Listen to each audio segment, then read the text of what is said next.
तब्बल 2 वर्षांपूर्वी 15,000 मुंबईकरांची शेकडो कोटी रुपयांची फसवणूक झालेला टोरेस घोटाळा पुन्हा नव्यानं सक्रिय झाल्याचं समोर आलंय। यावेळी मोठी स्टोअर्स न उघडता केवळ ऑनलाईन ॲपच्या माध्यमातून हा प्रकार सुरू असल्याचं दिसून येत आहे। या घोटाळ्यात लाखो रुपये गमावणाऱ्यांना त्यांच्या ठेवी परत करण्याची स्वप्न दाखवून लुबाडण्याचा प्रयत्न सुरू आहे। सोनं, चांदी आणि मोइसानाइट यामध्ये गुंतवणुकीवर 30% मासिक परतावा देण्याचा आमिष दाखवलं जात असल्याचंही समोर आलंय। हा घोटाळा पुन्हा सुरू झाल्याचं लक्षात येताच मुंबई पोलीस सतर्क झालेत। मुंबई पोलिसांनी संबंधित वेबसाईट आणि ॲप बंद करण्यासाठी हालचाली सुरू केल्यात। नागरिकांनी अशा आमिषांना बळी पडू नये असा इशाराही पोलिसांकडून देण्यात आलाय।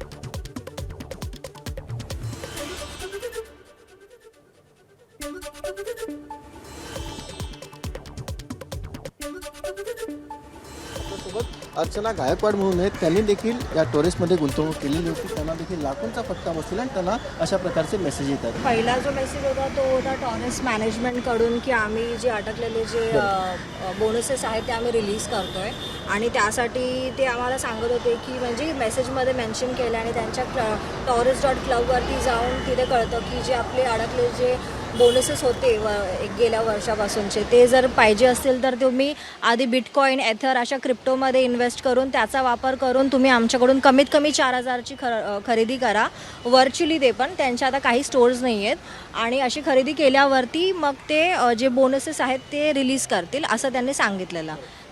तेच जे होते ते स्टार्टिंगला आम्हाला मेसेजेस येत होते।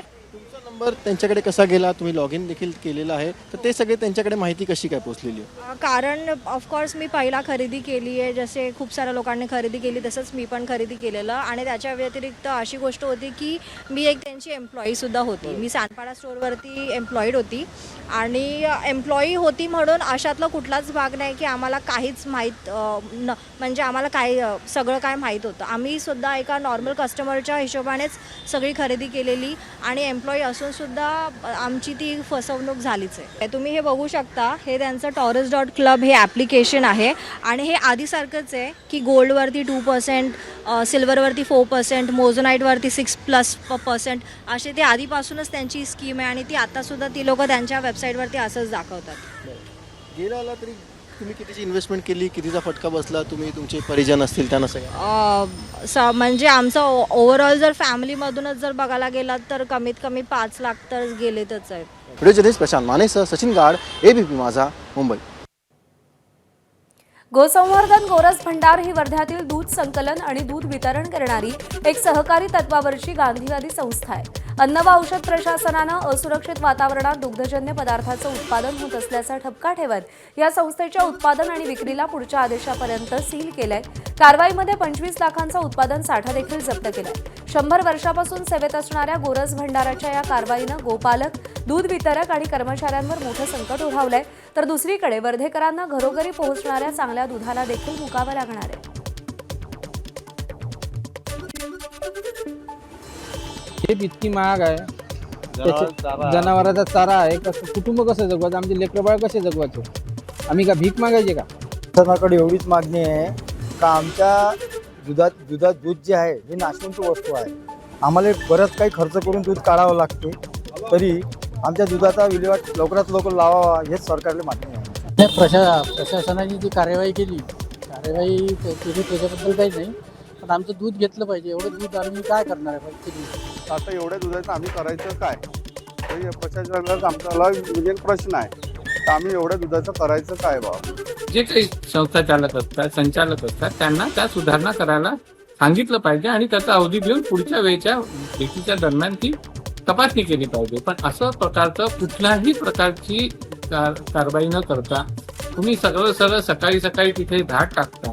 धाड हा शब्द मी मुद्दामून वापरतोय, ही खरं तर त्यांची नियमित तपासणीची भेट असली पाहिजे, पण त्याला धाड हा शब्द वापरण्यात आला आणि या अशा नावाजलेल्या 90 वर्ष जुनं गांधींनी सुरू केलेल्या संस्थेवर धाड टाकणं हे अत्यंत दुर्दैवी असं आहे। 1 ते 2 लिटर ताक आम्ही नेहमी नेत असतो। आज आम्हाला 3 लिटर ताक पाहिजे होतं, पण आता इकडे आल्यावर मला माहीत पडलं नाही आहे। तर माझ्या मित्रांनी माझ्या कानावर टाकलं होतं की इकडे काहीतरी मला रेट पडली वाटते, असं काहीतरी माझ्या कानावर आलं होतं, पण माझ्या काही लक्षात नव्हतं। घरचे म्हणजे आण, तर मी आलो आणण्यासाठी, पण आता पाहिलं ते बंद आहे।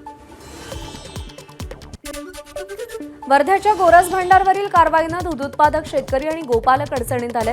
तब्बल 5,000 लोकांचा उदरनिर्वाह या गोरज भंडारवरती चालतो. एफडीए कारवाईनंतर गोरज भंडार तात्पुरतं बंद असल्यानं शेतकऱ्यांच्या दूध विक्रीचा प्रश्न निर्माण झालाय आणि यावर गोरज भंडार संचालक मंडळाकडून दूध वितरण प्रणाली सुरू केल्यास दुधाचा प्रश्न सुटू शकतो असं सांगण्यात आलंय. त्यासाठी जिल्हा प्रशासनाची देखील भेट घेतली गेली आहे, पण प्रश्न सुटला नाही. आता वर्धा जिल्ह्यातील विविध सामाजिक संघटना एकत्र येत गोरज भंडार या गांधीवादी संस्थेवर हेतुपुरस्सर कारवाई केल्याचं म्हटलं जात आहे. पर्यावरण दिनानिमित्त नागपूरमधून एक प्रेरणादायी घटना समोर आली आहे. शहरातील पाचपावली परिसरातील ठक्करग्राम इथं 188 वर्ष जुनं वडाचं झाड एका प्रकल्पामुळे अडथळा ठरत होतं. सुरुवातीला झाड तोडण्याची चर्चा झाली, मात्र त्याला विरोध झाल्यानंतर प्रकरण न्यायालयात गेलं. न्यायालयाच्या निर्देशानंतर तज्ज्ञांच्या मार्गदर्शनाखाली हे महाकाय वडाचं झाड ठक्करग्राममधून सुमारे 9 किलोमीटर अंतरावरच्या गोरेवाडा परिसरात हलवण्यात आलं. सुमारे 6 महिन्यानंतर या झाडाला नव्या ठिकाणी हिरवी कंच पालवी फुटली असून झाडानं नव्या वातावरणात यशस्वीपणे तग धरलाय. तज्ज्ञांच्या मते एवढ्या जुन्या झाडाचं यशस्वी पुनर्रोपण होण्याची ही दुर्मिळ घटना आहे. जी आज किती आनंद होतो आहे या झाडाला हिरवगार पाहून. तो अवर्णनीय आहे, कारण आपण निसर्गाच्या सोबत आहो म्हणून आपण आहो. निसर्गाच्या विरुद्ध गेलं तर आपण आज बघताय आज नागपूरचं टेम्परेचर किती वाढलेलं आहे. मी या हायकोर्टाने आम्हाला या ट्री ट्रान्सप्लांटेशन करता नॉमिनेट केलं.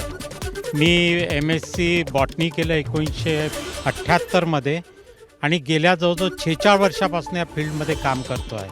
यात आम्ही असंख्य ट्रीज ट्रान्सप्लांट केले आणि तुम्ही याचा जो रिझल्ट आहे तो बघताच आहात. जे प्रयत्न घेण्यात आले, जसं सरांनी सांगितले गनी बॅगमध्ये, तिथं जेव्हा आम्ही ट्रिमिंग आणि कटिंग केली तेव्हासुद्धा एवढे केअरफुली प्रिकॉशन्स घेण्यात आले की त्याला बोर्डो पेस्ट लावण्यात आली, त्याला फंगीसाईडचा स्प्रे केला. म्हणजे एखाद्या माणसाला जखम झाल्यावर ज्याला जसं आपण टिंचर आयडीन लावतो सेम ट्रीटमेंट याला नवीन जीवन म्हणजे हार्ट ट्रान्सप्लांट करण्याची जी प्रोसेसमध्ये आपण ज्या गोष्टी करतो तशाच या पद्धतीने या झाडाला करण्यात आली. तिथून आणण्यापर्यंत याचा जो प्रवास सुखद झाला. इथं आल्यावरही काही चॅलेंजेस होते की त्याला उभं करणं, त्याचे रूट जेव्हा आम्ही त्या जो गड्डा केलेला होता त्या गड्ड्यामध्ये टाकताना ते रूट्स पण व्यवस्थित झाले पाहिजे, त्याला कुठल्याच प्रकारचं बेंडिंग नाही झालं. या सर्व गोष्टीचं प्रिकॉशन सरांच्या माध्यमातून आमच्या टीमच्या माध्यमातून घेण्यात आलं आणि ते करण्यात आलं. वृक्षांचं पुनर्रोपण यशस्वीरित्या होऊ शकतो, वृक्ष पुन्हा जगू शकतात याचं एक उत्तम उदाहरण हा 188 वर्ष जुना वडाचा झाड सर्वांसमोर प्रस्तुत करतोय. कॅमेरामॅन अतुल हिरडेसह रजत वसिष्ठ, ABP माझा, नागपूर. पाण्याच्या शोधात जंगलातून गावाच्या दिशेनं निघालेल्या बिबट्यानं थेट कालव्याच्या पाईपमध्ये आश्रय घेतला होता. पाईपमध्ये दडलेल्या बिबट्यानं बिबट्याचं वनविभागानं रेस्क्यू केलं. एका शेतकऱ्यानं हा बिबट्या पाहिला आणि वनविभागाला कळवलं. त्यानंतर पिंजरा लावून वनविभागानं बिबट्याचं रेस्क्यू केलं. बिबट्याची वैद्यकीय तपासणी केल्यानंतर त्याला निसर्गाच्या अधिवासात सुरक्षितपणे सोडण्यात आलं. नाशिक जिल्ह्याच्या नांदगाव मालेगाव रस्त्यावरील पुलाचा कठडा तोडून सिमेंट वाहून नेणारी मालवाहू ट्रक थेट नदीत कोसळलाय. या अपघातात सुदैवानं जीवितहानी झाली नाही. चालक किरकोळ जखमी झालाय. ट्रकचं मात्र मोठं नुकसान झालंय. पांझण नदीवरचा हा नाग्यासारखा पूल धोकादायक ठरलाय, त्यामुळे त्याची दुरुस्ती करण्याची मागणी जोर धरली. ABP माझा, उघडा डोळे बघा नीट.